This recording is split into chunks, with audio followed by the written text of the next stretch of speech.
Hey everybody, welcome to today's stream. We're firing it up like 5 minutes early. That's crazy, I know. Throwing a wrench in everything. So welcome to the stream. Hope everybody's doing good today.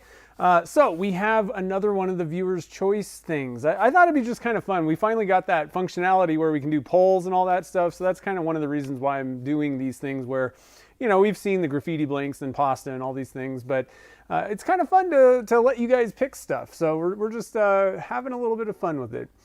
So anyway, it's Wednesday. We have 3 choices today. We're getting crazy, I know. We did 2 last time. This time we're going to do 3 choices. So hopefully that won't fry the Streamlabs chatbot. So let's move to the overhead view. We got some pastas. Make sure I got to fix my camera angle here. There we go. So we got, and it's shaking. Stop shaking. Okay. Pasta, we have some, I don't know what these are, little spiral type things. And then these are my favorites. These are radiatore pastas. These ones are awesome. Again, Stephen Daniels found these and sent them in. I've found them at Trader Joe's. I'm guessing you can probably get them anywhere, but that's where we shop and they have them there usually. So that's one choice. One of my favorites to make, and we get to get really creative with colors, are graffiti blanks. So where you're doing mostly, we're doing mostly clear, and then we add just some little wisps of color, and gravity gives you some really cool looking results. You get really deep blanks. Now, obviously, these are a little bit more difficult if you're making just a regular pen, but you know, if you're making a kitless pen, these are killer. And they work great for handles. You can use these for like bottle openers. That's one of the cool things, you know, a lot of people don't really think about. A lot of times when you think about a handle, you're thinking like, you know, like a 1.5 inch blank or a big one. But actually these work pretty well for something kind of small like that, like a bottle opener. So anyway, those are always fun. I thought we could play with that. And then the last option, we had these are the carryover from last week. We got some little mini pine cones. I don't know what species these are, but some of them are frosted, some of them aren't. I think they're all the same though. So those are your 3 choices. I don't know if the chatbot, from what I understand, this technology, you know, there's so many things that are so great, and then there's so many things that you're like, really? I think we have to wait a little bit. So I might try and start the poll up, but from what I've heard, chatbot doesn't like to get started right away. It's worse than I am. So let's just see if it'll start. I don't know. I don't know if that's going to hurt anything. I'm going to start the poll. Shoot, did I do that right? Hold on a minute. Oh, I didn't have that right. Uh-oh. Not have saved it. Hold on, I gotta add and save. There we go, now we got it right. All right, so let's see if Mr. Chatbot wants to do his job right off the bat. I don't know. We have no clue. All right, so I started the poll. Let's see if it actually does anything in the chat here. It might take a little bit. But anyway, so we got 3 choices. Thought it'd be kind of fun. And let's see, hold on a minute. I'm just seeing what's happening. Doug's getting crazy. How's it going, Doug? Turn something from a pen. Ah, there you go. Turn something from a pen blank that's not a pen. Yeah, there's a lot of things that you can do. So I guess turning wise, there's quite a few things that you can do that are not necessarily turning focused. You can make like pendants out of them, or actually, you know, one thing that I think you maybe could make is there might be some knives. I think you can make knives. These might be a little bit small for a knife handle, but I've seen there's a lot of people think of like knife scales where it's like, you know, thin, flat, 1.5 inch kind of things, and you slap 2 on each side of a knife. But there's a lot of people that make like kitchen knives in different types where it's really more just like a handle, and you like embed the tang or, you know, whatever. Toby Fire and Steel does a lot of blanks like that, knives like that. So just wanted to kind of talk. That's not really a turning thing, but you could turn that style, I guess. It doesn't look like the chatbot's working yet. Oh man. Somebody said you have to wait like 10 minutes for that thing to work. The problem with this is it's on a timer, so I'm just going to cancel I'm going to cancel it because that's not right. We'll give the chat bot a few seconds here to think about it. Oh man, hopefully I don't have to restart it. I don't like, that's the one problem. Why doesn't it just work right off the bat? That's just silly. Let's see here. Light poles, that's a good one, yeah. I'm trying to think if there's anything else that I've done.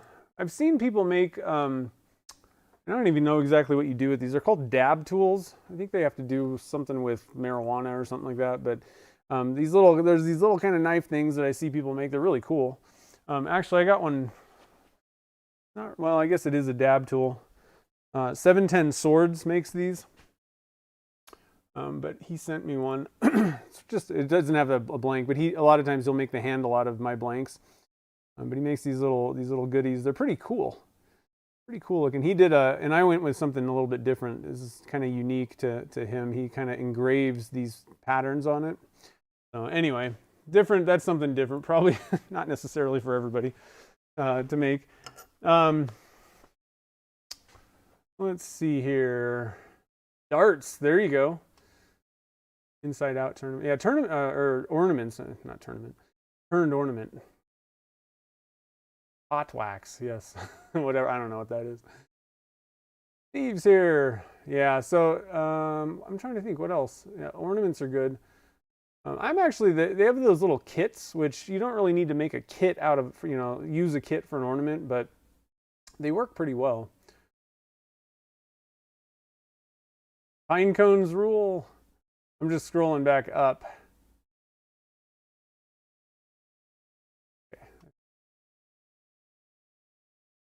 Types of handles. Hidden tang.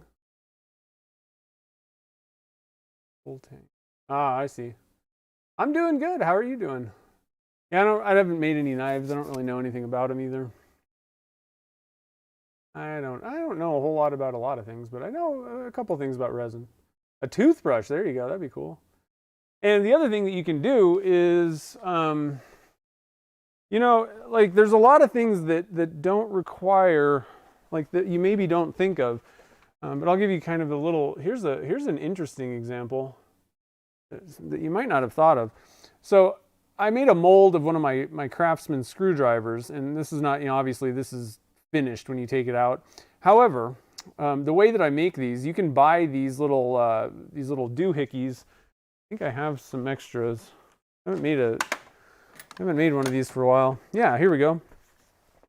You can just get these at the hardware store. They're like the little magnetic doohickeys that go in your drill. And so I just glue the thing in there, and then you can use whatever bit you want. So technically, you could do the same thing, just drill a little hole down there and turn a handle, and you can make a screwdriver. I think that's, to be honest, that's one of the handiest things that I've made.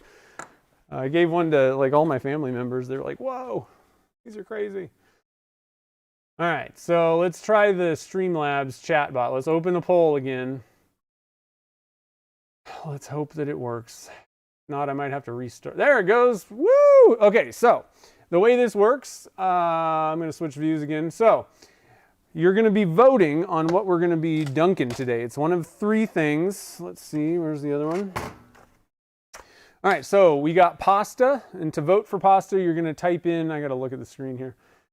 You're going to type !vote space pasta. Oh, what the heck oh, hold on guys, don't vote. Something got screwed up. Hold on, sorry. What the heck?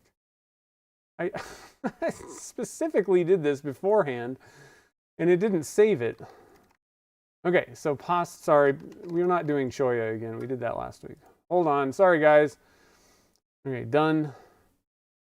All right, let's try this one more time. I'm going to start the poll. Hopefully the chat bot's not going to get mad at me. Don't worry about that last poll. Sorry about that. Here we go. Here's the poll. This is the right one. Okay, sorry. Oh, chat bot, I love you. So pasta, !vote space pasta. And we have some little curly Q ones, spirals, and then we have some radiatore, my Italian accent. And then we got graffiti. This one I'm just calling swirls. I just thought it'd be a lot easier to type than graffiti. I didn't want people messing up if they typed in the wrong thing.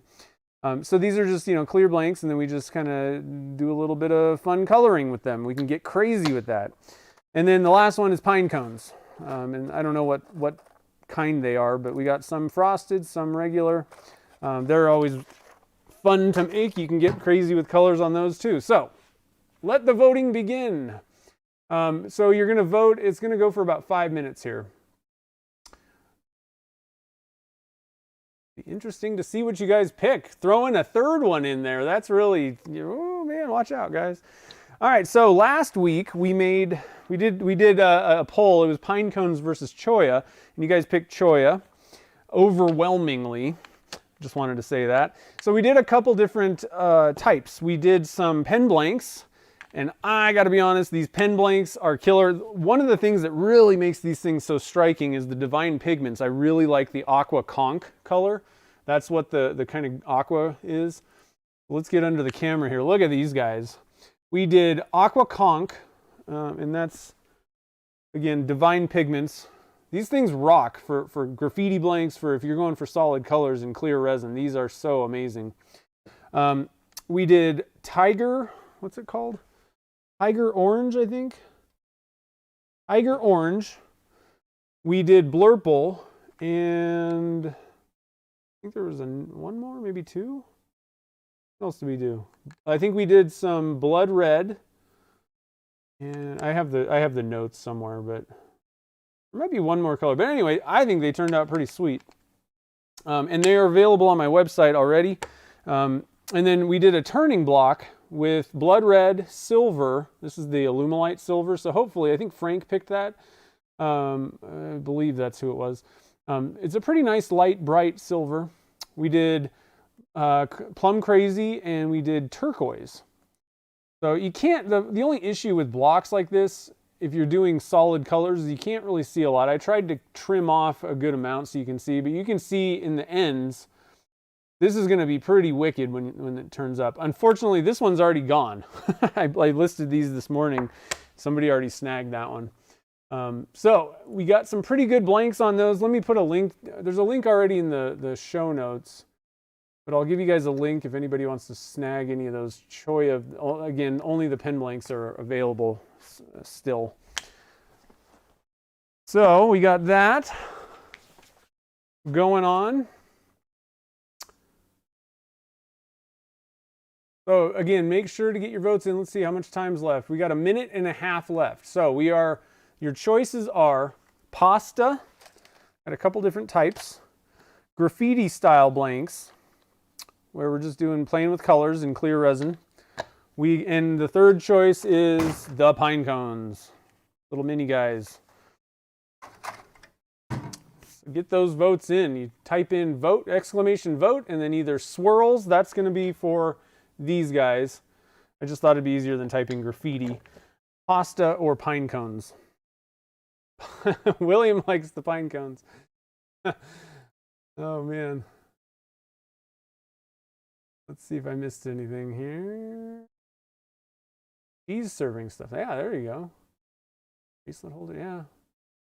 Oh, that's another one. Yeah, the what do they call that? I call them not stitch cut. Seam rippers. That's what like the kit name is called. Seam rippers. Those are a fun one. Those are a pretty simple way to go too. A quick way to make those things. You can buy the kit and all that stuff, but shoot, where did I put those? I have a whole bag of, Well, I was going to show you, you can buy plastic ones, and I know they're not as nice necessarily, but you can basically turn whatever and then just shove this thing in and glue it, and you're good to go.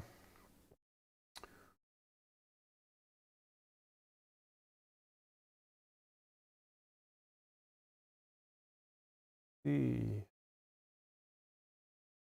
Cones of pine. Heart-shaped pasta blank. Nice. That's awesome.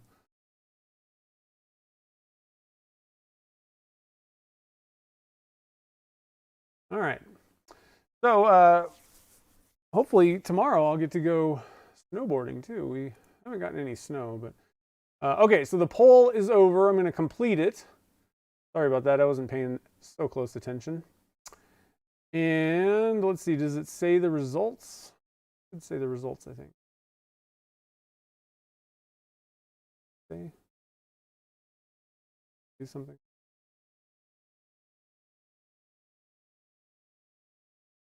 Oh, there we go. Pinecones was the most voted option.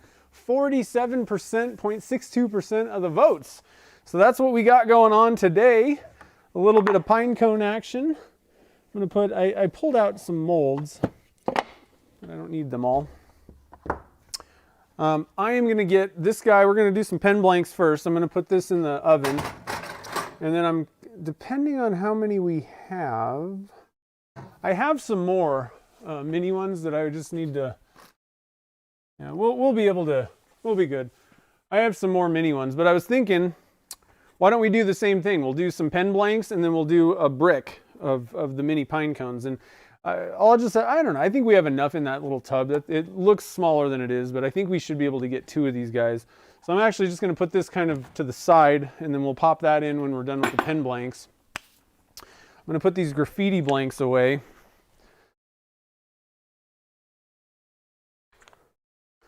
Let's see.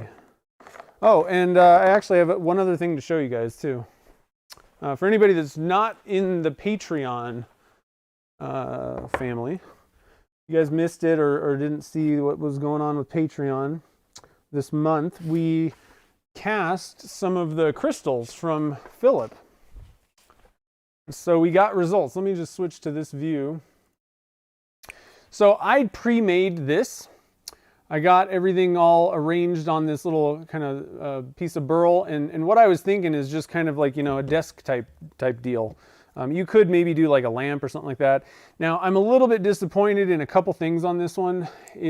Some of these areas kind of, I got like really, you know, like I don't even know what you call that, but it like dipped down, which it's going to be getting really close, especially right here. I'm probably just going to cut this side off, but this little area kind of dip down and it's going to be kind of tight. I don't know.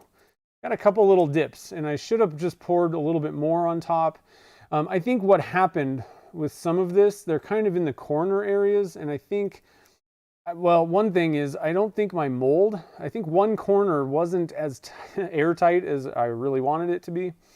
But overall, I like the look of it. Now, one thing that I was a little bit worried about was the quartz crystals not showing up. And they kind of, you can see them, but they're very faint. Especially if you're just looking straight through it, they kind of disappear. You can kind of see an outline, but they're very faint in there. So that is one thing to keep in mind if you're doing quartz crystals or something like that that are very transparent. You might run into an issue where the resin just kind of, it just blends in there. But overall, I'm really happy with this. It turned out cool. And then we did another one, and I guess I did this one on my own. What we did on the show was put all the little rocks around the baby dinosaur or baby dragon egg, or baby dragon. But as you can see, I got a little heavy-handed with the micro starlight, and it's kind of obscuring it a bit. I really didn't expect that to happen. So I'm hoping it'll clear up on the sides a little bit once this gets turned. But pretty interesting. Now, one thing I want to mention about these crystals, and Philip was kind of asking about it, and I think it's a great idea. He was saying, you know, one thing that he'd like to see is, can you turn this stuff?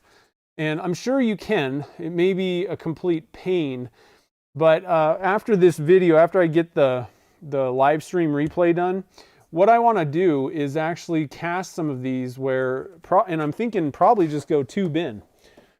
You know, just mount your tube and then just put a bunch of rocks in here, crystals, and literally go for, let's see how these things like turn, like seriously, and kind of do that. So I actually ordered a couple of, I have a lot of the pink silicone molds from P-Town Subby. These are like way old, like many years old.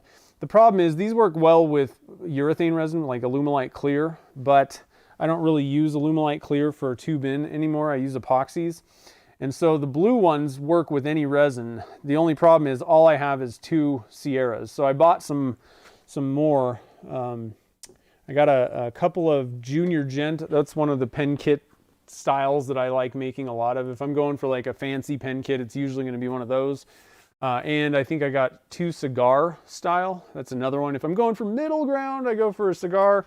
And if I go for kind of like, not necessarily lower end, but you know, if I just want to make one with, you know, single tube, single blanks, then I go for Sierras. So now I have a full set of the blue ones and can use anything. So I think coming up on one of the regular live streams, we'll do that. We'll cast these guys, and I might even do it where, that might be a fun one where I can maybe pre-make, you know, at least 1 blank, maybe 2, and then turn them. Like, so I can kind of show you guys how I made them real quick. We'll make a couple new ones and then actually go turn on one of the Wednesdays. I think that'd be kind of fun.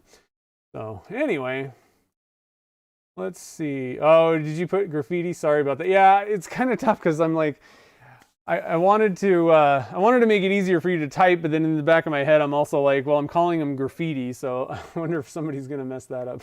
You can't win either way. That's okay though, no problem. All right, so let's let me stop real quick and see. This is the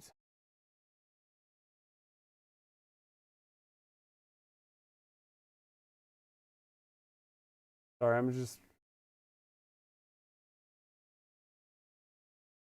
I probably shouldn't read all this stuff. The timer for the poll, I think that's what Doug was asking, is 5 minutes.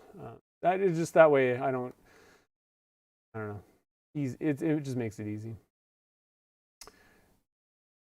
Okay, so. Oh yeah, and if you guys are interested in picking up some crystals, I went on Philip's website, and it's dannerbuilds.com. He's got a ton of stuff that, like, all these kind of really cool looking crystals, a wide variety of different types of things, and like you were saying, colored ones. I think that it would be real, like, for something like that, I think possibly even like a mixture where if you had, like, I don't know, I'm just thinking like maybe like a red crystal that looks like quartz like that, and then have the quartz ones. The thing is, if there's something behind that that's a little darker, then the outline really shows up a little bit more. So I think a mixture would really look kind of cool. Anyway. All right. Let's see here. That went to the bottom. Did the screen go bigger? There's this little button that's like a little square down below that can make it like, I think they call it like theater mode. And then if you click that again, it'll bring your, I think that's what you're doing. I'm not sure. Yeah, you could click live chat too. Yeah, actually I can, let me give you a, I'll go get you guys a link to the crystals. There we go. Super's in timeout. Oh man. Well, sorry about that, Super. Maybe it was like an automatic thing, depending on what he said. I think there are possibly some automatic things. I don't know. Sorry about that. Okay, so let me get this stuff out of the way. Let's get going here. So you guys know the drill. If you want to pick some colors, super chats are welcome. Super chatters will get first dibs for sure. And so let me pull out the Pinecones just so you can see what we're playing with here, for especially if anybody's kind of just joined the fun. So we got all these little mini Pinecones. Stop shaking. Some of them are frosted, some of them are not. But I think they're all the same type. I don't know what kind of Pinecones these are, but pretty cool. So we're going to do a 6-pen blank mold first, the 5x6. And I got that heating in the oven. And then the next round, we're going to do a handle type blank, one of the blocks, 2-inch blocks. Okay. Oh, let's see what's happening here. Facebook jail.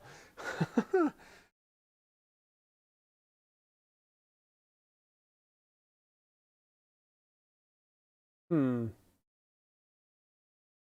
quit messing around, Doug. Just quit putting everybody in jail. Is he still there? That sucks. He got glitch time. Is he back? Oh, that sucks. Mow hard. Oh yeah, the mow hardness. 6 to 7. I don't really know. Oh, I think Super left. Oh, I love that thing. We got, so what do we have? Oh shoot, the super chats aren't working. I gotta refresh my screen. What is the deal with YouTube lately? They've just been, yeah, the chat bot doesn't work. There we go. Now I got some stats, hopefully. Nope, still doesn't show anything. All right, so I gotta make sure that I keep track of all these. So we got Jen. Uh-oh, getting a little bit out of control. Let's see, Jen, Ann, and Will.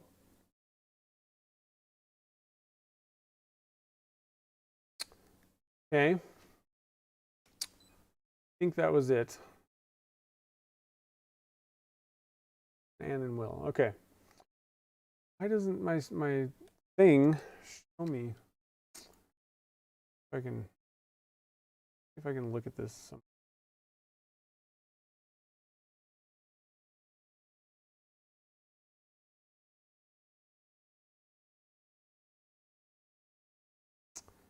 I don't know.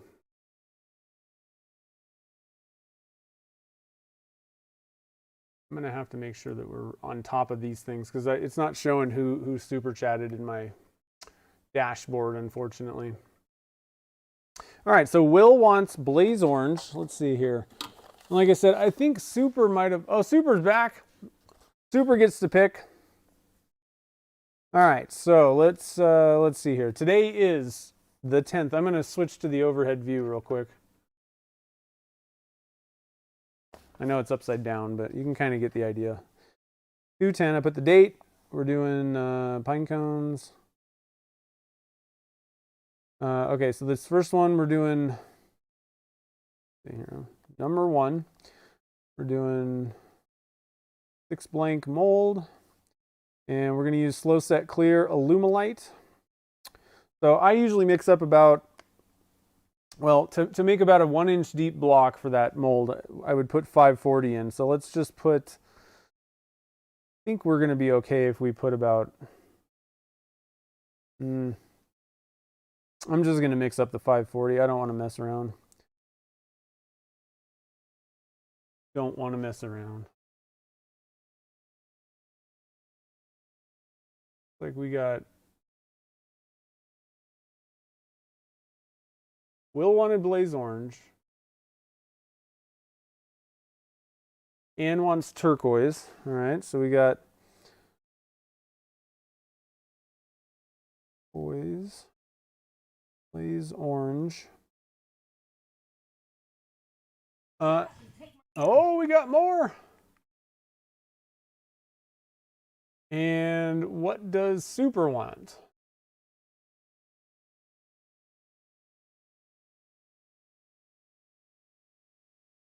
Mel, how's it going? Well, I'm glad you could stop by. Thanks for saying hi, and hope you enjoyed the replay. Hey, Mel, we got to see what Mel wants too. We need Mel to pick a color, and we need Super to pick a color. Hopefully Mel will stay to pick the color at least.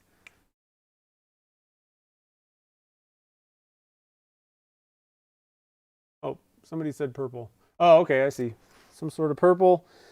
Some sort of purple. Okay, so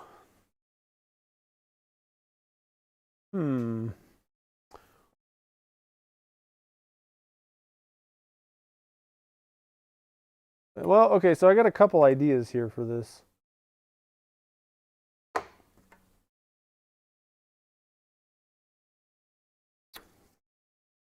So Divine has a couple purples.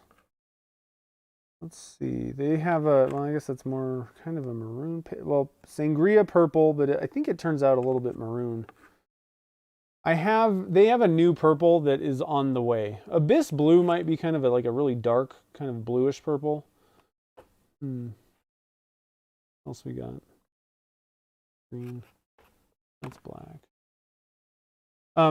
P-Town Subby has lilac purple. This is a slightly different one that I haven't ever seen before. That one's kind of neat. A little bit different. We have just regular, Alumilite dye, the clear stuff. Mel wants yellow, mellow yellow.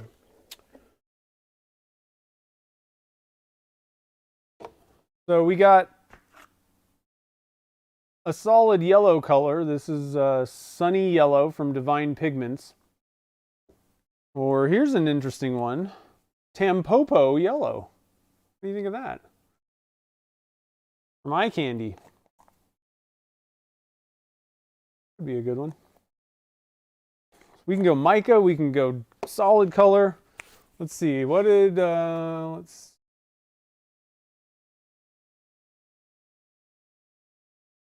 P-Town is the best. Okay, so let's go with the lilac purple.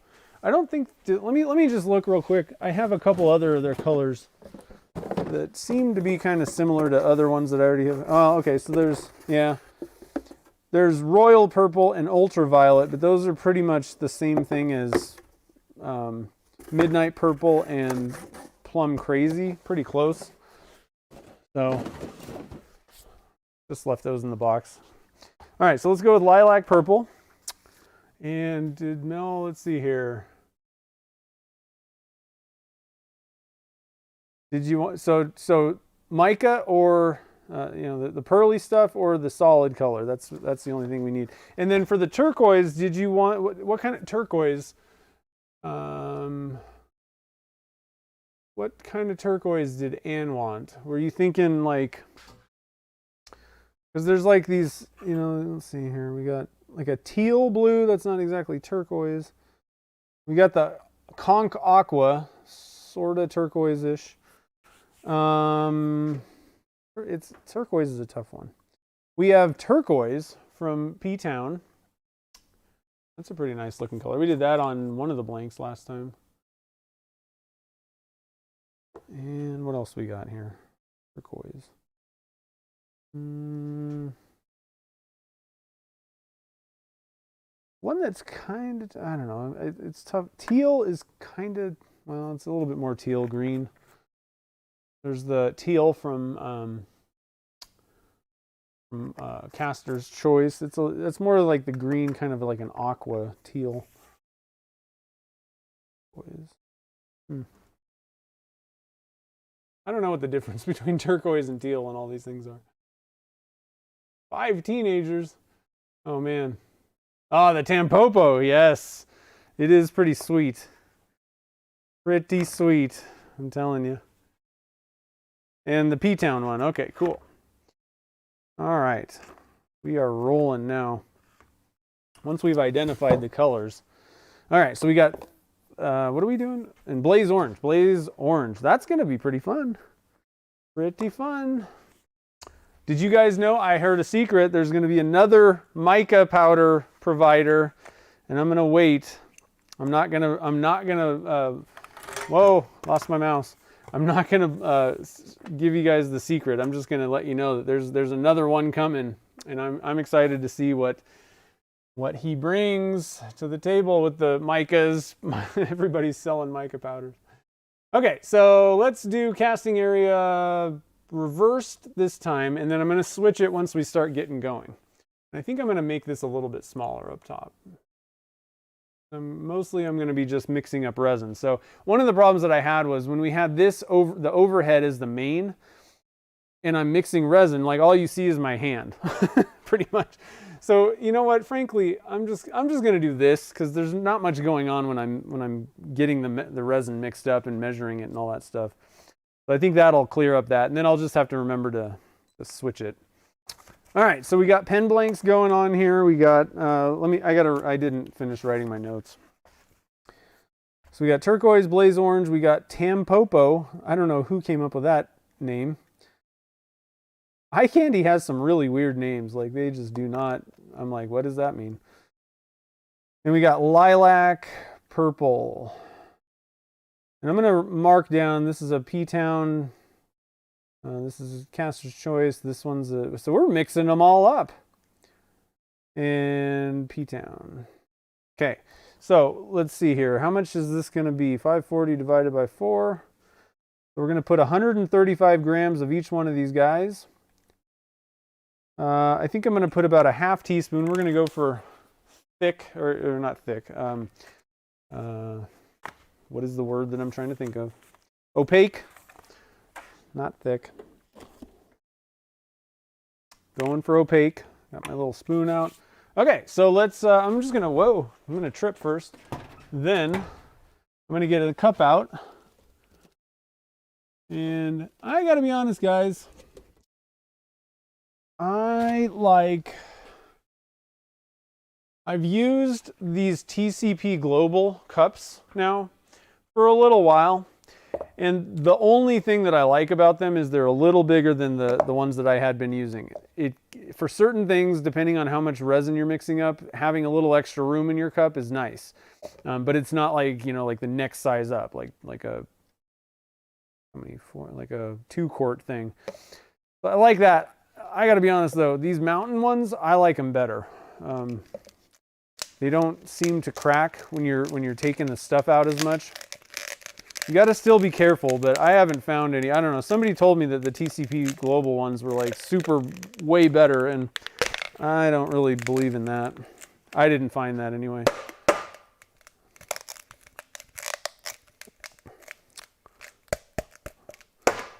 This is not a very good example.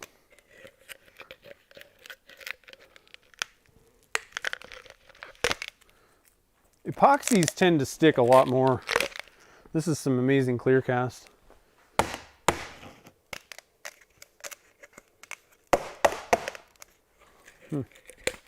Okay, well, here we go. Here's one. This one will work. Couple little things down on the bottom. Okay, so now we're ready. Zero that out. I need some gloves. Need some gloves. Snowing like crazy. 8 inches. Oh man, I wish it was snowing here. Or at least up in the mountains. And the whole country is like freezing and cold. Of course, it's just missing Tahoe. Thanks.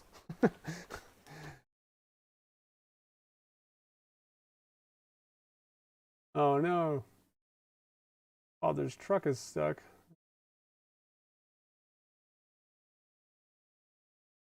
Oh, Twyla's got a house full of kids. Whew. Yeah, ice is not fun. I like snow though. Okay. Dave's saying, tear up the lathe. Ugh, that doesn't sound like a whole lot of fun. I like turning on the lathe. I don't like cleaning it. Okay, so let's, we need 270 grams of part A.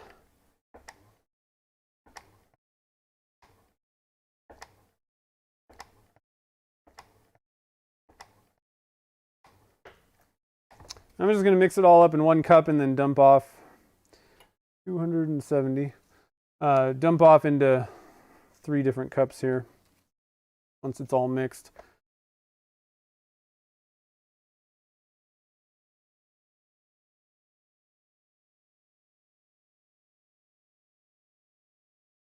Kind of a weird year for weather. That El Nino or Nino or one of them. Man, I wish I lived in Whistler.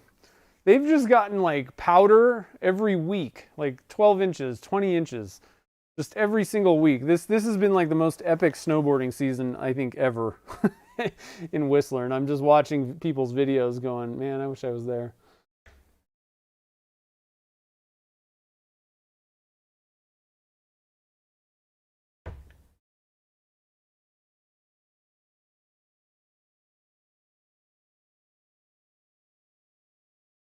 My pump is a little sticky, so going a little slower than normal. I don't know where I am now.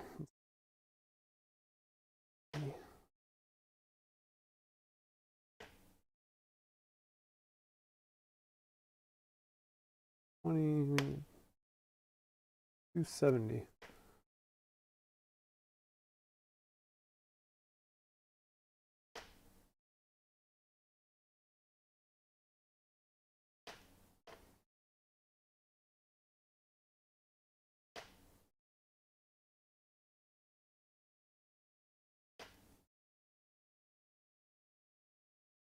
Sneaking up on it.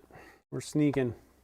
I'm going to double check. Most of these cups are kind of about the same weight. I just want to double check that I didn't mess up that part A. All right, 270 in part B for sure. Just a little bit. Thinking about Whistler, and I don't know. I'm going to zero this out. I just want to make sure this is around 540. Okay, we're good. We're all good here. Helps to pay attention when you're casting. You typically get better results. All right, so I'm going to switch to the overhead view now, and I think what I'm going to do is we'll do that. We'll do this one, overhead with the other. Tough, because I think we're not going to use the scale at this point. I think maybe like that. I don't know. Tell me what you guys think. I mean, up here seems like the smartest idea, but I like this because I'm probably not going to do anything right there. How about that? Tell me what you think. I'll try and keep an eye on the chat. I always ask questions, then I'm like, oh, I got to do casting now.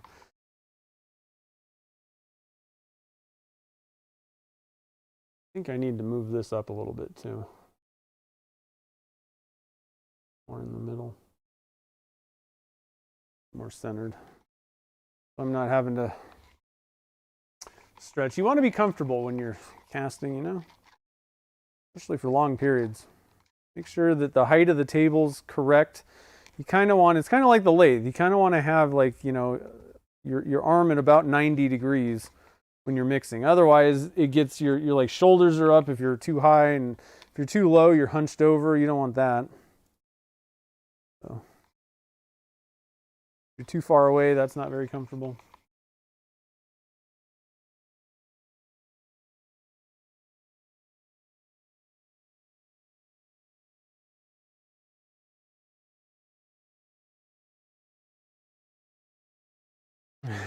Frank, if I tried snowboarding, I'd run into a tree. I have run into, not like, you know, like full bore. I've hit trees. I actually like going in the trees. I'm the type of person that's like, I'd rather go off piste, you know, which means off the normal runs, because people on the runs are idiots. So I'd rather go in the trees. Those things don't move. I'm much more likely to get hit by some other idiot up there. Like, you do go in the trees, but then you do have to control your own board, which some days, I will agree, I'm not in full control. I always tell people, if my board is in the air, people say, oh, you know, talk about jumping. And I'm like, if I'm in the air, then something went wrong. I'm not a jumper.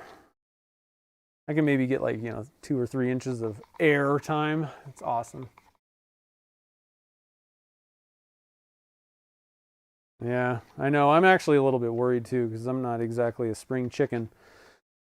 My knees are completely jacked, and like every week I come back, and my right knee, which I had surgery on like 15 years ago, ACL full replacement, and I come back and I'm just like, oh my God, I can't even walk.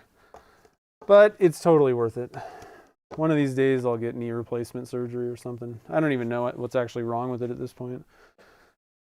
Who knows? Who cares? Go snowboarding. All right, so 135. I put, oh wow, I'm really terrible at the notes today. I have 135, 135, 137. Okay. Take good notes, it helps. All right, so I need 135 grams in each one of these cups. Oh, I went way over. That's okay. Put a little bit back. Doesn't have to be equal necessarily, but if you're going for You want to be even with everything.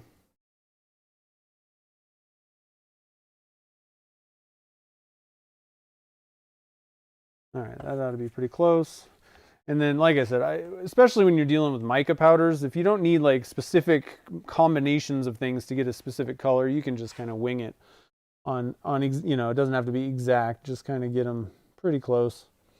I just wanted to have the first one at least in the time zone of 135. Okay. And part of the thing with that is really no matter how much of this mica powder I add to the cup, it's not going to change the color. Unless I'm mixing multiple colors, then at that point you really kind of need to know how much was in there, and it's very critical when you're dealing with dyes. That's where if you're trying to make a mixed, you know, custom color with dyes, then you have got to know exactly how much is in the cup, you know, the resin, and you got to be very careful about how much dye you're putting in there if you want to get repeated, you know, colors. With this stuff, just put a lot of it in. It's never going to change the actual, you know, hue of the color. We're doing a half teaspoon. This is a quarter teaspoon, and I'm just, you know, that's why I'm not very, if all I'm doing is just putting one color in there, I just kind of, you know, put about at least, you know, half a teaspoon, probably making them pretty thick. We want it to be, I'm going for opaque with these. Can you see what I'm doing, sort of?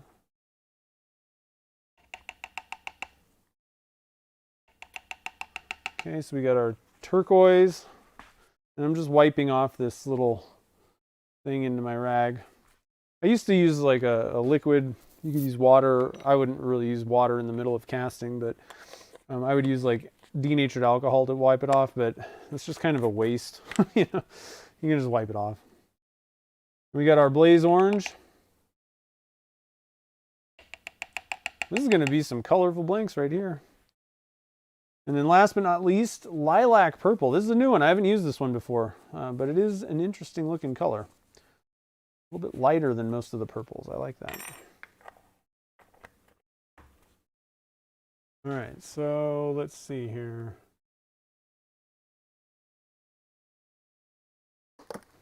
I won't catch up to you, Dave. Yeah, that is true, I guess. Alex is here. What's up? Well, don't look and drive. Just listen. Drive safe. 36-inch. Yeah, that's probably about close. I don't know how tall exactly this one is. I suppose I should probably pay attention to what I'm doing here. I want to see the chat. I wanted to see what you guys thought about the view.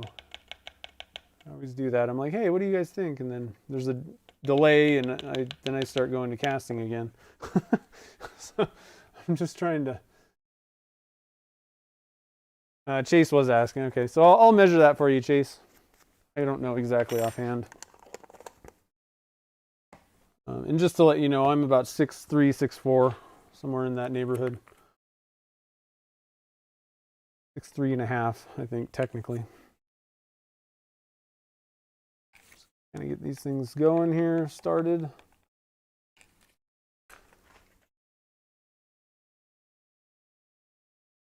All right, and what I'm going to do to keep these colors separated, I'm going to wait till the end of the working time. Right now in my shop, it's 69 degrees, and I'm finding that if you wait till about 97 degrees, the temperature of the resin, that works pretty well to keep your colors nice and separate. I think what we're going to do is just dump the pine cones in, because I think there's enough space around them for the resin to flow around. I don't think you need to push them down in. And you always get, I do like that method better. I'm always weary of trapping air pockets. The pressure pot will collapse any air bubbles, but it can't really do anything about a pocket of, you know, no resin being there if the resin can't get there. So in the past, I usually have pushed materials like that down in to the resin. So I'll pour the resin in the mold, then push the pieces in. But the problem is, if you got a multiple color thing, it kind of just really, you know, not necessarily that you're going to get bleeding, but it really, you know, mixes those colors together.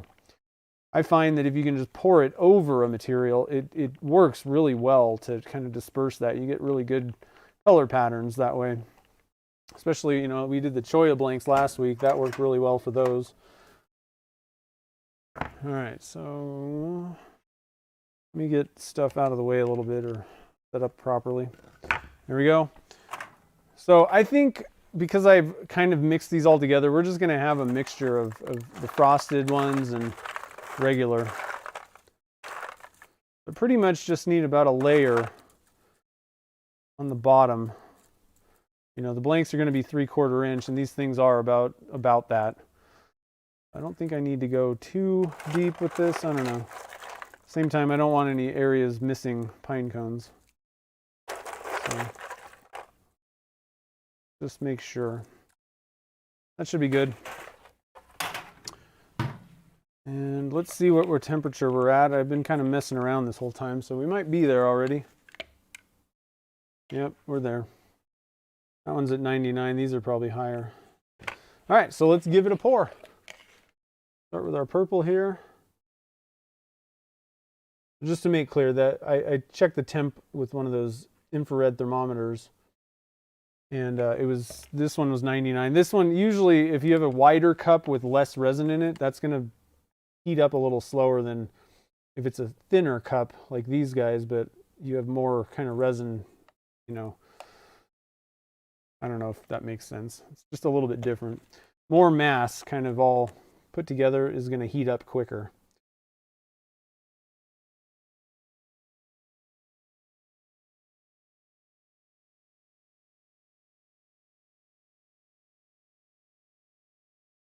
And so you see how it's just kind of, you know, it's flowing around those pine cones nicely. You really end up, you don't really, you know, that way you don't have to mix it or do anything. It's kind of doing the job for you.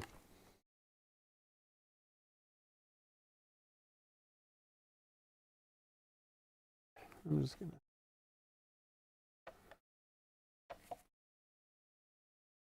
Okay, we got our turquoise in.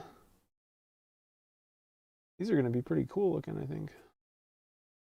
You guys pick some good colors.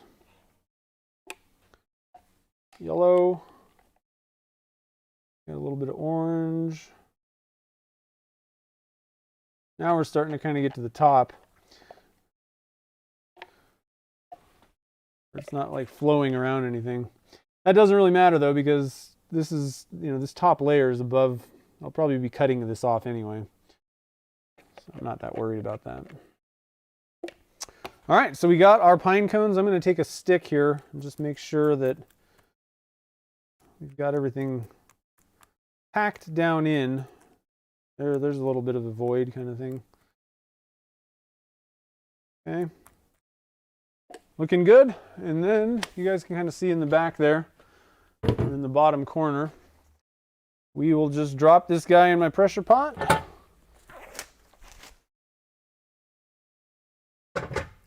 We'll take it up to 70 psi.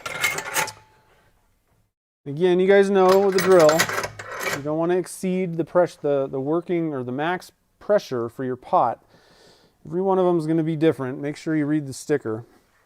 I'm going to be putting out a video. I think it's going to go up this weekend, covering pressure pot safety. And you know, for most of you guys that watch the streams, you're probably really not going to need to watch it, because that one thing alone is really the safety issue.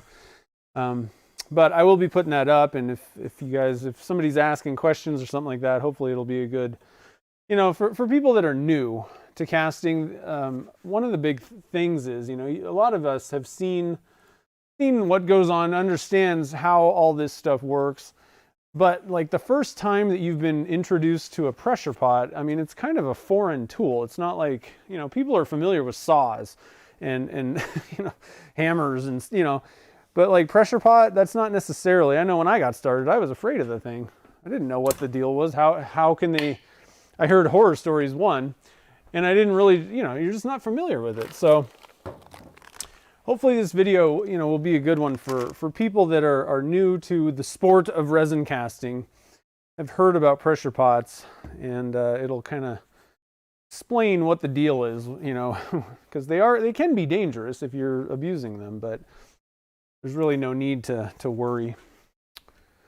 All right, so let me stop real quick and see what you guys are up to. Shoot. Whose birthday? Christina, happy birthday. How cool is that? Okay, so Chase wanted the height of the table. Let me get a tape measure. I almost forgot. I had to kind of play around with and move it around. This tabletop is on top of one of the Husky, I don't know what, well, I guess I can tell you. I think it's like a 52 inch, 46 inch maybe is what it is. Somewhere around that. So they have all these different rolly, big toolbox things. So that's what this is on. I did have to put a couple, like maybe one, yeah, I put one layer of particle board. So it's another 3/4 inches above the tabletop on that thing. And then this thing is about an inch thick. And it comes up to, we're at about 38 on mine. So 38 inches for mine. That just seems to be comfortable though, I think that, but if you vary, like if I varied much from that, it starts to, you got about a good inch or two range, where it would be all right. I just prefer that height because of the way that I work. But I think that if you got too far from that 90 degree, if you're just, your shoulders are relaxed and you just bring your arms up, you grab a stick, it should be about right.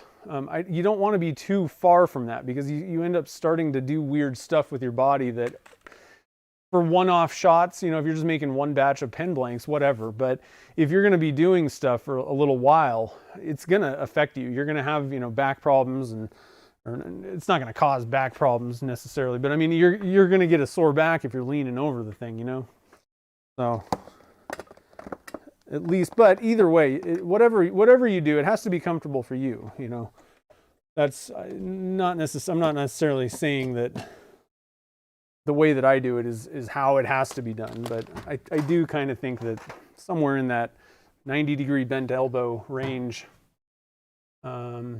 is what you want. It's just kind of like that's how normal things would be, for anything else.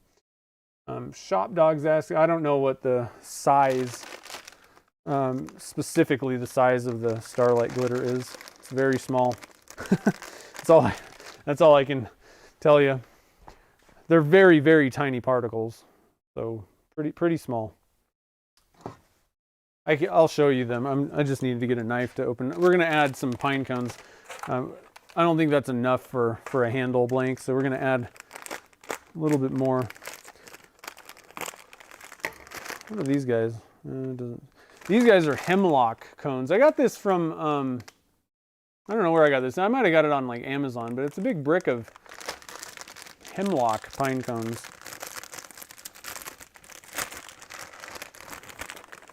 We'll just add some of those guys in there.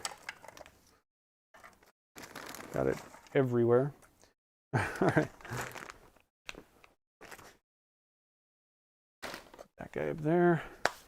All right, so we'll put that in the oven, and then I'm also going to put our mold. So what we're going to use for this next one, we're going to make a brick. It's going to be 2 inches by 2 inches or so deep, and then it's about 6 inches long. Maybe a little bit longer than 6 inches. Let's see. Hit your head. Oh no. Well, just take it easy. Not fun.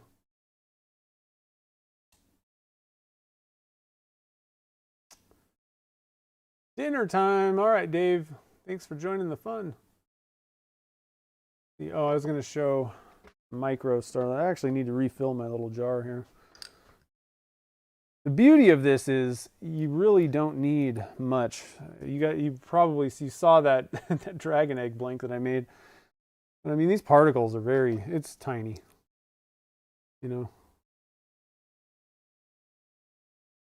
Pretty fine stuff.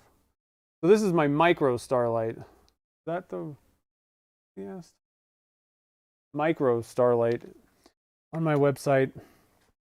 And it really doesn't take much, but it adds that kind of nice little glittery effect. And then I have regular starlight. I should keep the other one out. just to kind of give you an idea. This stuff's chunky, you know, but it's different. It's kind of a mixture of different sizes of stuff, but it works a little bit differently than the micro. Let's see if I can do this without spilling everything. Just to give you kind of a side-by-side. So, very tiny, chunky. And both of those guys are available on my website if anybody wants starlight. Wants to add some starlight to their blanks. I like the regular starlight with just the blurple. I guess either way, I like it, both of these recipes, but if you're going for that like aurora effect, where it's not going to be like blurple, where you add the dye, it's just the blue to purple color shift, so it's very milky, kind of transparent, and it just kind of has that aurora effect. I like that with some of that glitter. That it looks really cool. And then another one that I like, actually, and this is totally different than that.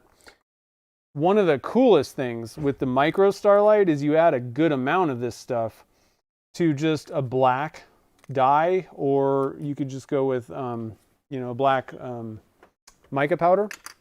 And that literally gives you the look of space, like black, dark space with little stars in it. The pine cones shouldn't float, I don't think. I think we'll be good.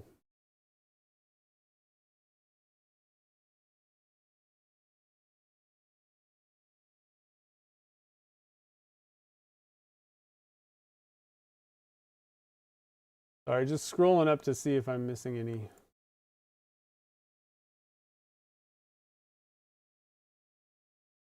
Okay, I don't think I missed any. If I missed something, I apologize. Ask again. Okay, so the next one we're going to do some handle blanks or blocks. I like that 2-inch size because you could technically get 4 pen blanks out of it. You could get, you know, 3 bottle stoppers. You can get a handle blank, possibly even, well, maybe not 2 handle blanks, but 2 small, you know, two 1-inch blanks, so slightly larger than a pen blank. It's pretty cool. You can do lots of different stuff. You can even get a bunch of ring blanks out of it. I think what else? It's such a versatile size. You can do a lot of stuff. So again, let's see here. Sorry, I was just making sure I wasn't. Fleetswood, Doug, how's it going? Stephen Daniels, what's up, man? How's it going? So anyway, anybody wants to pick colors, go ahead and super chat and you'll get in on those colors. Ozzy's here too. Yeah, so 2-inch blanks. How are we doing on time? We're doing good today. Good. Nice. One thing that I'm doing right now also while we're kind of waiting here, and I've never tried this before. I have more of the kind of aluminum shaving stuff. So Dan over at Stainless Bottle Stoppers sent me some pretty fine stuff, and then he also sent that spiral, but a while ago he sent this, and forgot that I had this. I'm getting this prepared. The first few times I didn't really do anything to prepare this, and so I'm actually testing out just to see how it works, what happens. I use some simple green, like this, they're 1-to-1, you know, ratio, and just kind of, you know, washed it in a bucket just to see if that, I would imagine that soap, probably soapy, like a soapy water type thing like that, is probably not a bad way to clean off, because I think it had some, I don't know what, he kind of said that he recommended I clean it some way. So typically I use acetone, but I don't know if that's really entirely necessary. If you're just taking like greases off, oils, things like that, I would imagine you can probably get away with like just a soapy, that thing always scares me. You can probably just get away with just using like a soapy water type thing. And I had simple green on hand, so we'll have to see how that goes. I'm also doing an experiment. I never did this with my aluminum honeycomb. Let's see, where's that at? Just for anybody that doesn't exactly know, if you're not familiar with what I'm talking about. So aluminum honeycomb panels. So I'm testing that out to see how that works, because again, what I do is just soak it in acetone for 20 minutes or so before I cast it. So I thought it'd be interesting to see how that goes. I would imagine that it would work fine. So for the most part, I just kind of had it in a bucket and poured in half and half, and then just poured in some of those shavings and just kind of mixed it around, shook the bucket up a little bit. Probably did that, let it kind of soak for probably about 20 minutes. I don't know. I just thought it'd be kind of interesting to try. No, it's simple green. I don't know. I've had this forever. The concentrated kind. I don't know what exactly is in simple green, I guess.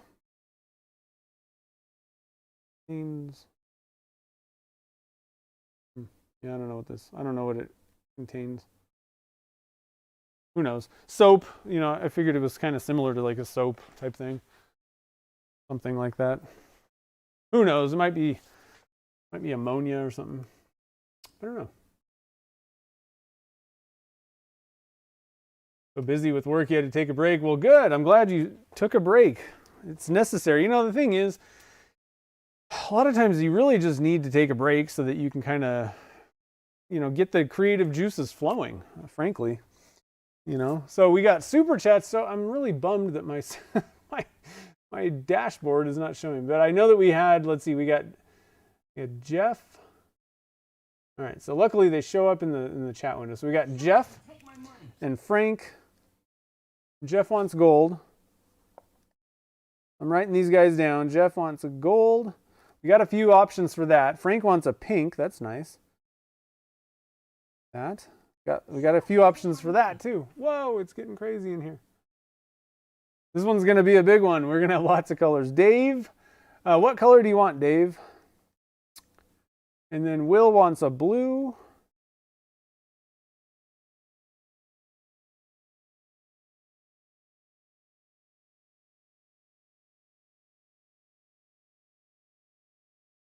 Does aluminum honeycomb hurt when you turn it? No. I think a lot of people have this idea that turning like metal shavings hurts when you turn it because of Carl Jacobson and Peter Brown's video, The Murder Bowl. The truth is, what was causing the problem was actually polyester resin chips smacking Carl in the wrist. I don't think it had anything to do with the aluminum. So no, it shouldn't do anything. It cuts fine. It's not like there's like razor sharp things getting you. I've never experienced it myself anyway. Now I guess I haven't turned like a bigger bowl of it, but I'm pretty sure it was just the shards of polyester resin. That stuff is like really sharp. That's what was coming off of those cuts. So it's a really brittle resin, and it can hurt.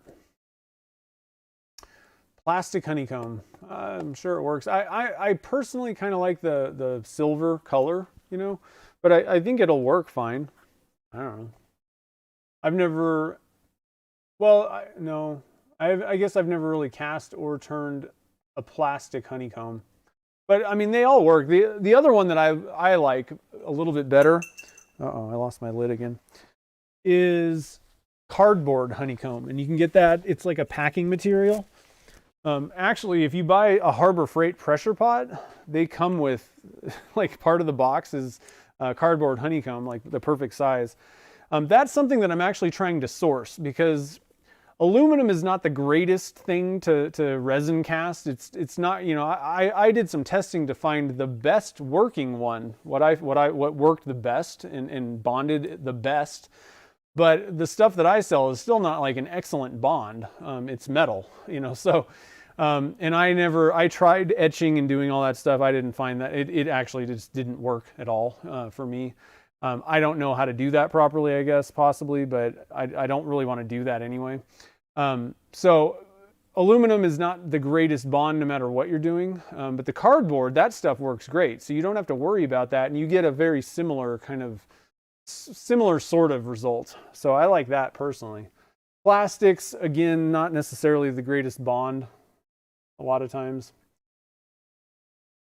If it's smooth, but I haven't actually seen Fred's stuff. Okay, so we got, so let me see if I missed anything. So Dave wants silver. Do you want that aluminum, Alumilite, silver, like we did last time? The kind of like bright silver, that's a good one for that if that's what you want. And then, let's see here, we had Will wanted blue. Did I miss anybody's? No, we had Will. Okay. Will wants blue. Do you want like a solid color blue, or do you want a mica color? I got pretty much any hue of blue you can think of in both. And then Frank wants a pink. Let's see here. So we have, let me switch to the overhead view. We've got quite a few colors of pink too.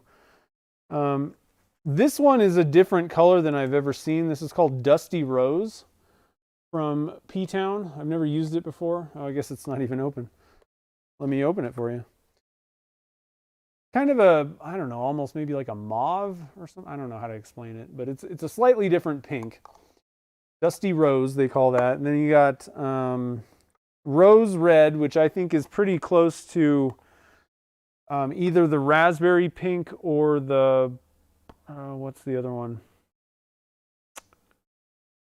I can't think of the name of it. What was the other pink from Caster's Choice? This is very vibrant, vibrant pink from Caster's Choice. I think it's pretty much the same as the vibrant pink.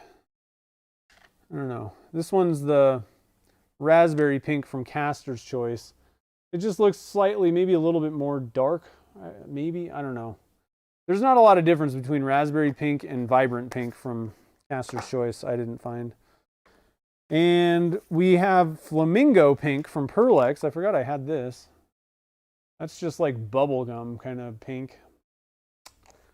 And I also have, we got pink from, I got a solid color, and this one actually is called bubblegum pink from Divine.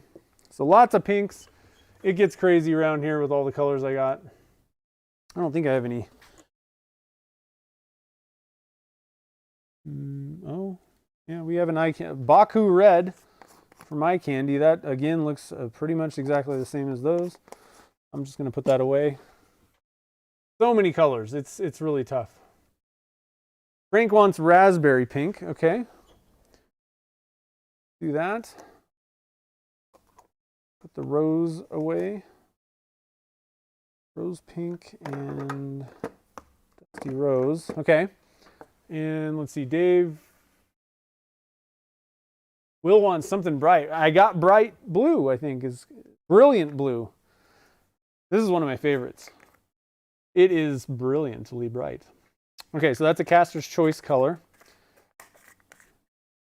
And raspberry pink and silver. Just want to make sure that Dave wants that. Yeah, the Kevlar honeycomb too. It does. Yeah, that's a good point. It bonds pretty well. The problem is I think you only get the smaller cell in that, and it's really kind of hard to find. I really want to try and source the cardboard. If anybody, and I don't want to give away secrets, and I don't know for sure, but I'm pretty sure that the Genesis blanks from, I think is it Wood Turnings? I don't know. One of the people. I'm pretty sure that's made with cardboard honeycomb. The way those are made. Frank wants Caster's. Yep. And then Dave wants that silver. We got the blue. What was the other one? Oh, and gold. So Jeff, what color gold do you want? Sorry about that. I've got a ton of golds. So there's Goldenrod from P-Town. There's Olympic gold. There's Illumidust gold. This one I use that for most of my if I just want gold. That one works pretty well. It's pretty opaque as well. And then there's antique gold. I think that's, well, and then I got interference gold too. So here's Olympic gold, and it's pretty rich looking. I don't know how that compares to other ones. It's a little bit different than the Illumilite. Look, I know it's kind of hard to see in there probably, but Alumilite's a little bit darker looking, I would say. Oops, I'm spilling it all over the place. Goldenrod is lighter. It's a little bit more kind of on the yellow gold side. And then antique gold is kind of like it's an orange kind of gold. So any mica, hexacomb. Oh, nice. I haven't been able to find a specific, like a source that sells like the specific size cells that I want and all that kind of stuff. Like you can buy like, 50,000 sheets of it, and I have found, I think Uline sells it, but it's like the really big cell. What was I was going to go with,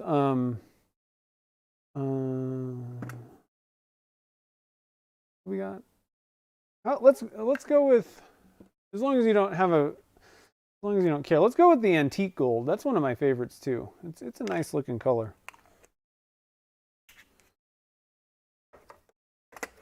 If I'm able to pick, let me know if you have any qualms about that. Hexacomb. Oh, was I not? I wasn't showing you the right one. So we're going to go with this one. Sorry about that. Antique gold. Did I miss anything else? I guess I can. Olympic gold. A little bit kind of lighter. Definitely lighter than antique gold. This one's pretty orange. Dark. Let me just kind of leave these out. And then goldenrod. Very yellow. Gold. I haven't tried goldenrod yet. And then Alumilite's gold, kind of right in the middle, but it's what I don't know, it's one of my favorite. Just if you're looking for gold, that's a pretty good color. Slightly different than all of them though, but antique gold looks pretty good in a lot of stuff. Did I do this right? No. Olympic. Yeah, Olympic. Go for it. Antique is good. Okay. That's tough. It's tough when you got so many golds. What do you do? Said Michael Phelps. Okay, we got our colors. Let me get some gloves on and we will get rocking here.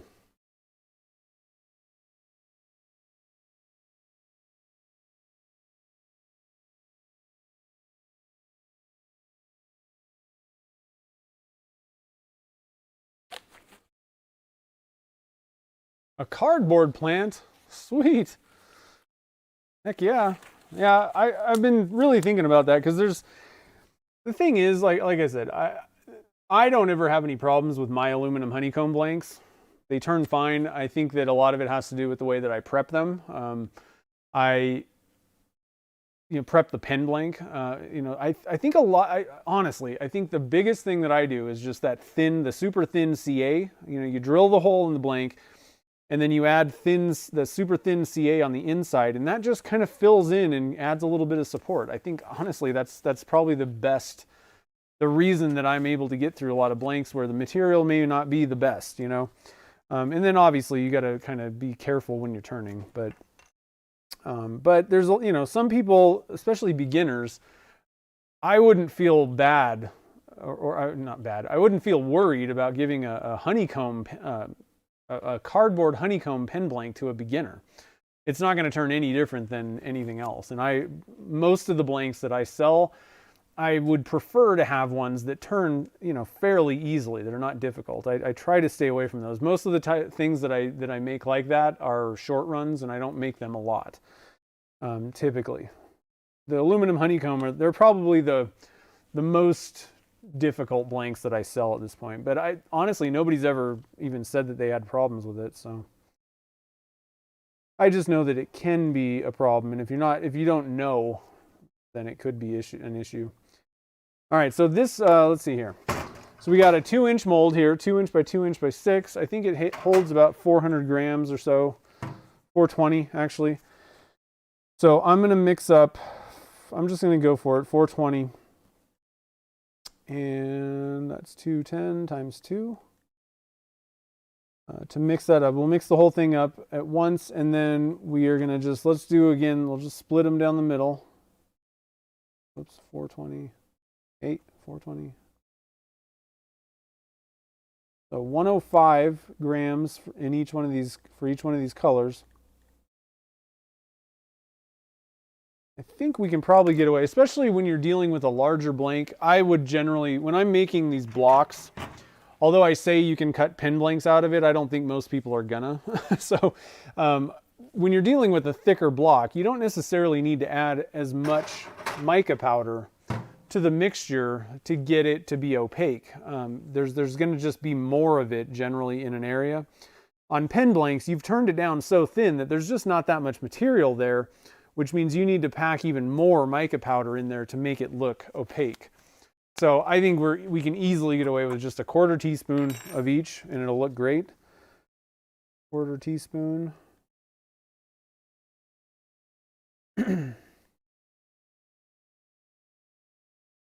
For things that are like bottle stoppers, handles, and all that stuff, where you're leaving that resin intact, you know, the whole blank. You're not drilling out the center and then taking it down to an 1/16 of an inch, 1/8 inch, 3/32, somewhere in there. All right, so number 2, we're doing the 2-inch, and I call that my 2-inch block mold. We're going to use slow set clear again. Okay. All right, so let's get let's see here. All right, Chase, thanks for coming out. I appreciate it. We'll do the work area, and I'm a little bit, Gretchen pointed out that this one, it's kind of fuzzy, and it really sucks. The tough thing is I need the wide angle of the webcam, but webcams are really meant to be, like it's, this is clean. If I put my glove in front of it, that's pretty in focus.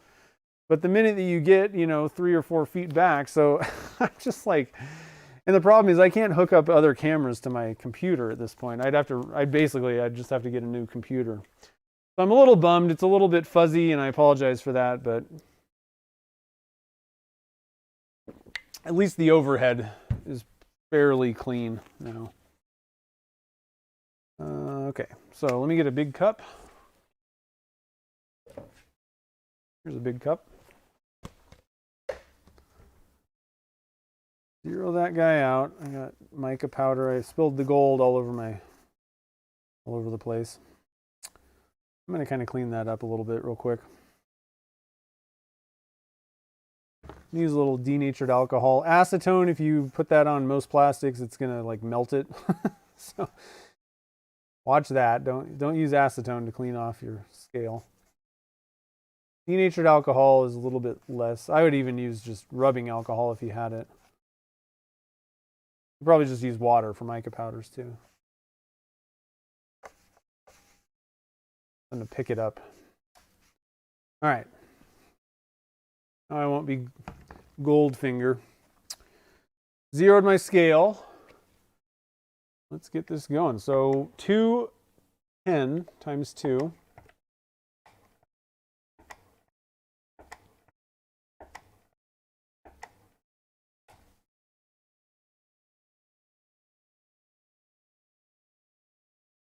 You just cast some in the honeycomb? Yeah, it's fun. I love it. I mean, I was really worried. So somebody sent it to me the first time, and I had seen horror stories where like you pull it out and like the little resin pieces just literally fall out of it. So I was kind of worried, and I didn't really think it was going to work. And it ended up working fine. And I was like, whoa. So I decided, okay. The problem was at that point that there are some that do not work. That is the one thing that I do know, because I've seen people have issues. And so I ended up contacting a bunch of manufacturers. That my biggest thing was I wanted to find the one that works fairly well, decent enough. I did a bunch of testing and it was actually very, very conclusive. Like one of them worked much better than the others. And so I decided, all right, I'm just going to buy full. The thing is, you have to buy, if you want to get specific, if you're going to buy a specific one, you have to buy a whole sheet of it if you're buying from the manufacturer, and that ain't cheap. So I figured, okay, well, I'll sell, other stuff, but I'm not going to spend that much for myself. So it's worked out pretty good. And like I said, I haven't had any complaints from either people that turn the blanks or use the honeycomb to make their own blanks. But you know, I do know that it's just not the best bond on the planet. Not terrible either. Definitely seen worse bonds. And most of the time, you know, as long as you're careful turning it, prep the blank well, there shouldn't be any problem.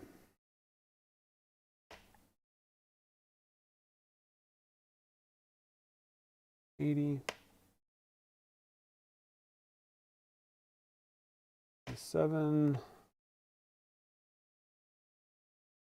207, we're getting there. 209. Oh man. There we go, 210. Okay. We got our resin. Let's switch to overhead cam.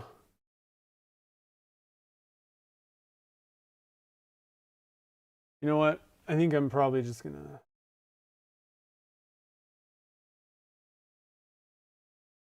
Okay. Casting cam. Yeah, I apologize for that. The problem is that camera just won't, because I actually have it zoomed out, you know, like or the focus for, you know, furthest away, and you get like 2 feet because this is meant to be like a webcam on a computer, and they work really well for kind of closer up, but I don't know. Like I said, realistically, I would have to buy a new computer at this point if I wanted to get better camera equipment. I don't know of, well, yeah, because even I don't even think I can hook up another handy cam and have it work right. It would need to be something USB, and I don't know of anything that has a good, you know, that distance kind of focus.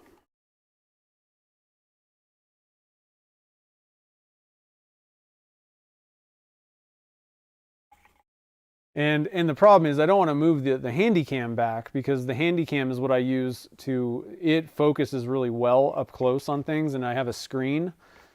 So I don't really want to put that thing across the room, because then I can't just show people stuff. Those little webcams do not focus on anything very well. Never focuses on what you want to show people. So we'll just have to deal with it.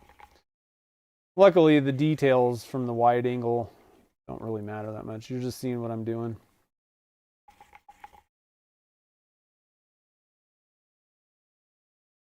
All right, so we got that mixed up. Let's get our cups out. Let's see, how much are we doing? I think we could do these smaller guys. I think I'm actually going to grab 4 small cups because it's a little bit less resin. And like I was saying, if I just leave a kind of a thin amount of resin, I'll show you at the end, in that bigger cup, it's not going to heat up as fast. It's actually going to be pretty slow compared to the other ones. So we need 105 grams in each one.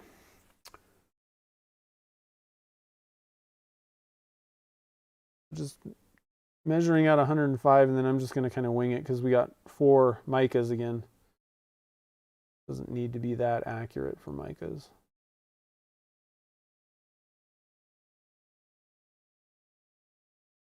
Okay.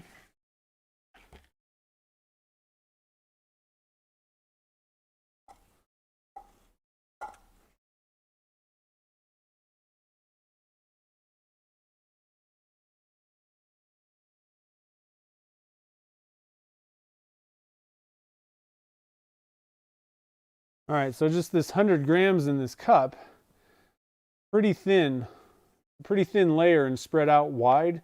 It's going to take longer for this to heat up than this, being more kind of a compact size and thicker, like a thicker mass of it. I'm going to dump this out also, just so that all 4 colors heat up at the same rate.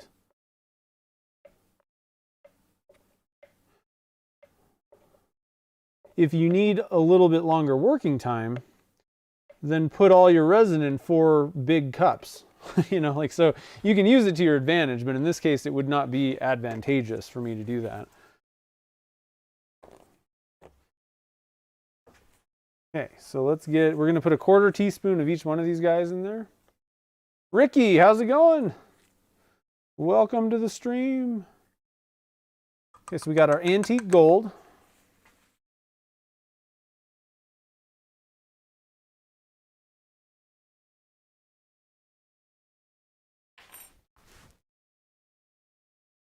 Another 5 Daves.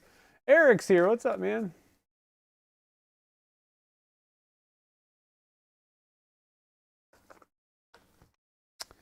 Okay, we got Alumilite's metallic silver. 1/4 teaspoon.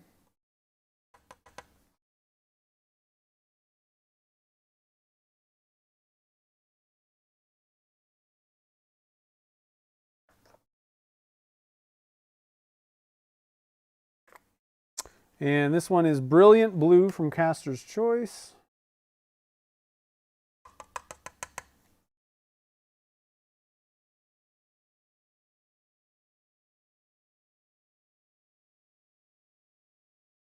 And Raspberry Pink from Caster's.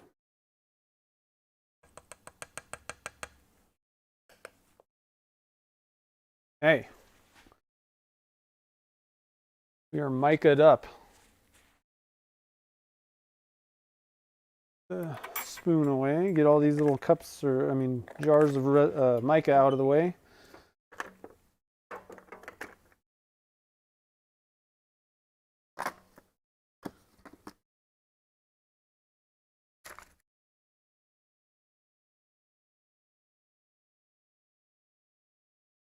Responds like Timothy Dalton. That's a good one. Oh man. Yeah. Not my favorite.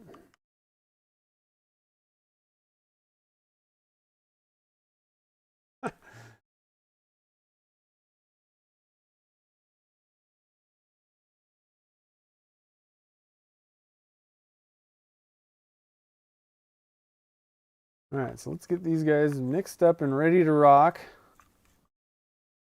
Pinecones should be nice and toasty. They've been in the oven. Got our mold in the oven. It should be nice and toasty.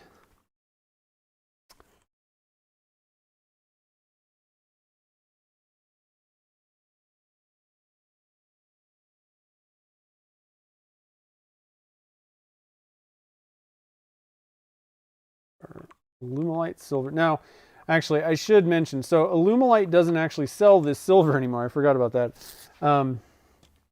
What that is actually a makeup. Whoa! Whoa! It's a makeup from MEHRON that I found on Amazon that I'm pretty sure is exactly the same thing as what Alumilite sold, but their supplier quit selling it to them. So I apologize for that. So it's called Mayron. Do I have it in here still? Did I put it? I'll show you the bottle of it. You get a link to that too. Not cheap though, that's one of the problems, but I don't know of anyone else that sells that specific thing. I don't even think the Alumilite one was necessarily that cheap. I'm hoping that they come back with it sometime, but they haven't found a supplier yet, I guess.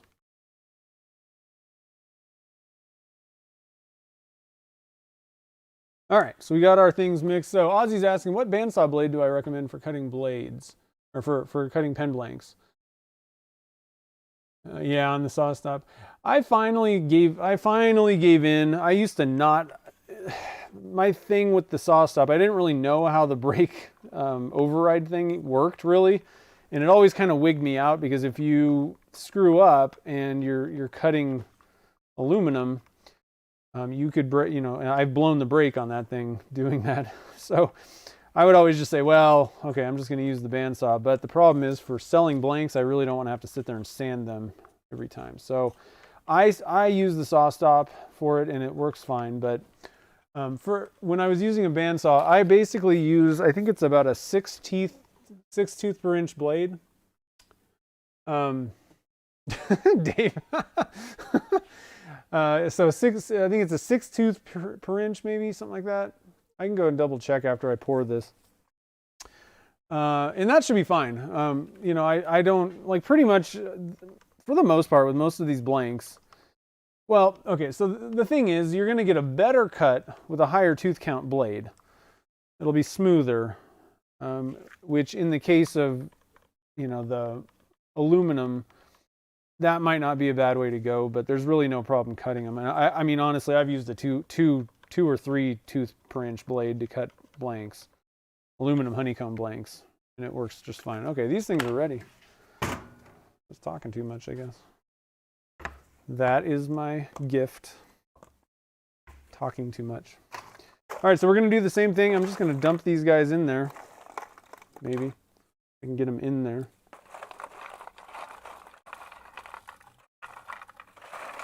Again, this works fine as long as there's enough, you know, like air space, room for the resin to kind of flow around the pine cones.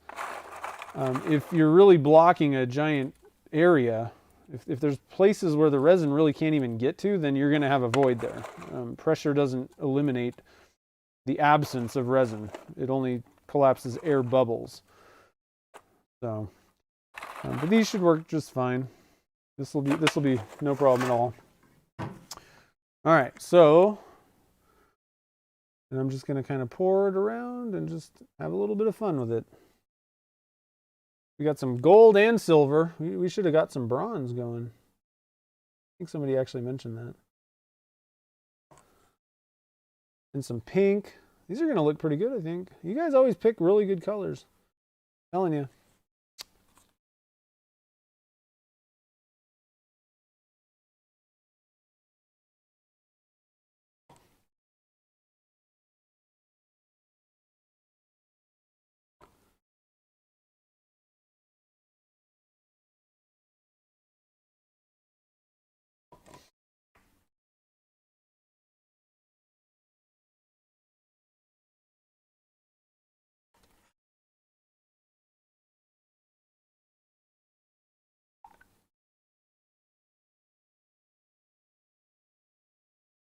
And the pine cones will dissipate this stuff nicely. You're gonna end up with, you know, well, kind of mixed, I guess, or it's not even really mixed. I don't know, just dispersed resin. It'll look pretty good.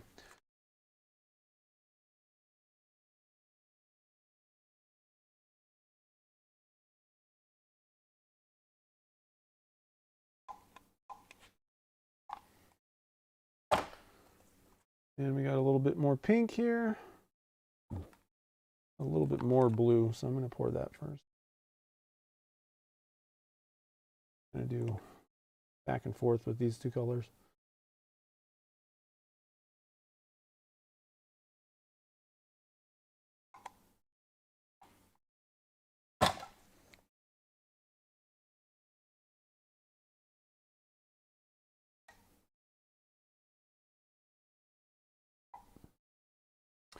All right, there we go. I was on the right thing. That's looking pretty sweet, I think. It's a good color choice. All right, I'm going to switch to, well, you can see on the smaller part of the screen there. Pop this into the pressure pot.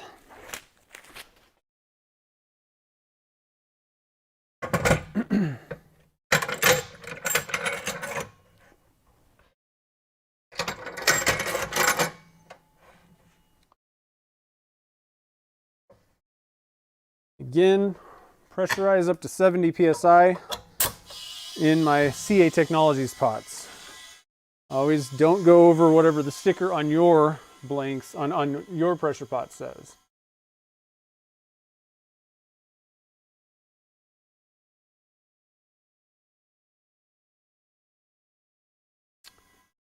Yeah, I wish I could actually hook up my phone. That would be a good picture.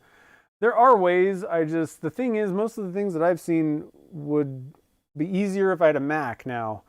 Funny, because I started with a Mac Mini trying to use that to stream with, and it was way too underpowered. The new Mac Minis with the new chips would be easy. That would work great, but you also have the input-output kind of problem with that. So now I'm using a PC, which actually Casey Martin built it for me, but now I would, like I said, to get like certain types of things mounted on it. At this point, I would really just have to replace. Well, one problem is there's a one of the reasons I can't hook up certain cameras, to it is because the USB 3, the thing that you plug it into on the motherboard, is broken. So that's actually what's killing it with this one. But I don't really think it has enough processing and graphics power. I don't think it's really set up right. So works fine for this, but for me to, you know, expand stuff like that, I would pretty much just get a new computer. All right, so let me look and see. What was I going to do? I can tell you what bandsaw blades I use. Hold on real quick.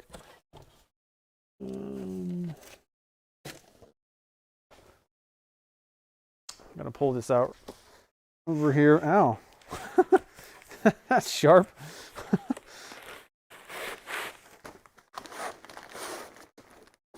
Let's see, I'm using and I get my blades, I just get them from Timberwolf. It is I'm using I guess it's a 3/8 by 8 TPI, and it's a raker tooth. 3/8. What's the 0.25? Is that right? Hold on. Let me just double check and make sure that I'm looking at the right thing here.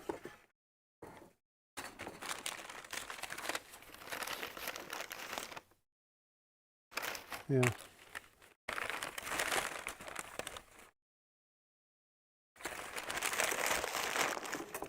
Yeah, I think I'm using that, or you could drop down to, I have this other one, and I don't know what the exact tooth pitch is. It's a little lower, that I use more for when I'm cutting up burls, like resawing, stuff like that.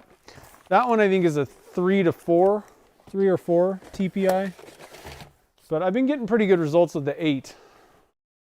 I mean, it's a pretty smooth cut, so that should work pretty good for you. Alex is finally home. Nice. Sweet. Oh, let's see. I don't think I missed the gift of gab.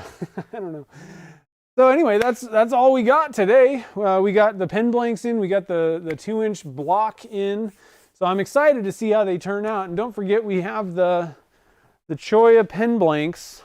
There's a few of them already gone, but they're up for grabs. I really love, for anybody that wants to grab a new dye color, I think that you will have fun with this Conch Aqua. Terrible name, but it looks really good. There we go. Conch Aqua from Divine Pigments, one of their new ones. Really, really striking. You know, it just jumps right out at you. So not a bad color there. These are available on the website. There's a link down below, and I'll get you guys one in the chat here. Anybody wants to snag one? The block has already gone. That one actually already sold. And one other little kind of before we go kind of thing. Let's see here. So I'm going to be putting out a video on pressure pot safety. Most of you guys that come to the streams pretty much know the answer to what I'm going to say. Don't overpressurize it. But I wanted to do this video. I got asked about that from somebody in the chat or in one of the comments on one of my videos. And it's not a bad idea. I think that a lot of people kind of, you know, they're a little worried about pressure pots. They've heard horror stories, and I know I was when I first started. It's a weird, unfamiliar piece of equipment that you're kind of like, oh, is this thing going to kill me? So that's going up. You know, share it with somebody if you see someone that doesn't really know or is a little worried about pressure pots. It should help them out. But that one's going to go up this weekend. I think that should be the one this weekend. And then the other thing I wanted to mention is we finally got the email newsletter on my website, you know, that you sign up for on my website, kind of fixed or decided. We polled everybody that's on the email newsletter list. I was curious. I wasn't sure how many people were really just there to like see new pen blanks, or, you know, just they're just pen blank turners, and don't really care about the content side of things, videos and all that. and who was there really just to get updates on the videos or whatever. And it turned out that actually the vast majority, the overwhelming majority of people are there for both kind of thing. So what we've decided is we're not going to break it into two. That just seems like I don't want to clutter people's inboxes. That was not ever the point. It was just more like having two, and if you like both, then we'll send both. But it seems like, for the people that only want to see one, then just don't look at the videos kind of thing. But we also decided to go weekly with it. That way it's not this super long, like, oh, we did like, four live streams, a Patreon thing, and like there's all these videos and pen blanks and things. I figured it'd be a lot easier and more digestible to get a weekly one, even though it was kind of a third on whether people wanted it like monthly, bi-weekly, or weekly. But I do think it'll be easier for you guys to kind of navigate and see what's actually happened that week. And it'll be easier for us to, package that all together. We're not scrambling finding 50,000 things. So anyway, if you aren't signed up for the email newsletter, you can do so at nvwoodworks.com. And all it is just, the blanks that we make on the stream, the short runs, we'll let you guys know when those are up. Any videos or live stream replays that go up, it'll just let you know that those are happening, and any other news or whatever. And we're going to start trying to sprinkle in some tips. Actually, one thing that we just added, if you have any pen turning tips, we have a little thing that you can submit them to us, and then we'll, if we pick it, we'll add it to the newsletter, and then I'm going to give anybody that I actually picked their tip is going to get a $20 gift card for my website. So a couple different things. I got somebody that's actually doing my email newsletter for me now, and Vicky is amazing. It looks way better than it ever has, and she's going to be on top of it and actually get them done. So if you guys want news and updates, do head over there and sign up for it. So I think that is about it. Let's see here. I'm going to scroll up and make sure I'm not missing any stuff here that you guys said. Yeah, there are not any bad colors. I've gotten some bad results with certain dyes. You were like, ugh, not awesome. But with mica powders, I don't think there's two bad mica powders you can put together. What's the best pressure pot for a beginner? I actually have a video that goes into choosing a pressure pot that I think would be a much better answer.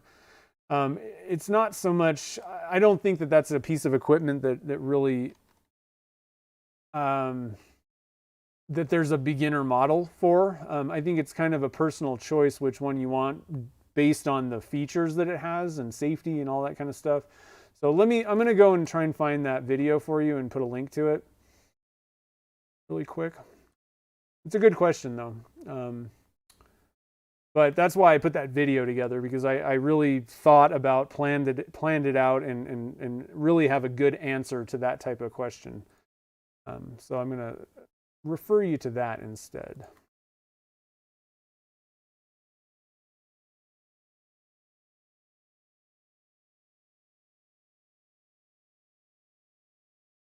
Hard slot. All right, so here's a link to that video for you. See here. Mutt begging to the dog park. Going to the dog park. Nice. Have a good one, Dave. Give the mutt a good walk. All right. Ricky's asking how often do I do live? So every Wednesday at 3 p.m. Pacific time. That's the schedule. And sometimes on the weekends, it just kind of depends. But I've also wanted to, if I have time, if I'm just going to be turning something like one of the blanks maybe that we made, if I'm doing something where I have enough time to fire up a stream, on the weekends I might do some bonus ones basically. I used to do 2, and then during like the quarantine lockdown, when that first happened, I moved it to 3, and it was too much for doing that many. And this year I have other obligations that have spurred up, so I've had to move it to 1. But on the weekends I might do some. They'll be more like I'll just flip the cameras on if I'm just turning. It's not going to be really a resin casting thing. So, but every Wednesday, 3 p.m. Pacific time, we were doing resin casting focused stuff. Anyway, guys, I hope you all have a wonderful rest of the evening. I will post when these things get pulled out of the pressure pot. So The one issue is I do, Wednesday is the stream and then Thursday is my day off. And then I usually go snowboarding. So I don't even come into the shop Thursdays because my shop's not at home. So Friday is probably when I'll post the demolding video, kind of popping them out. And then over the weekend, I'll post after having them cut up. So be looking for that. And be looking for that pressure pot video that's coming this weekend if you want to check that out. And I think that's about it. We got other things going on. I'm actually working on lots of different videos and things. So keeping your eyes peeled for all that good stuff. But I appreciate you all coming out. Big thank you to all the super chatters for supporting the show and picking some really good colors. And I guess I will see you guys all on the next stream next Wednesday, 3 p.m. Pacific time. Have a good night, guys.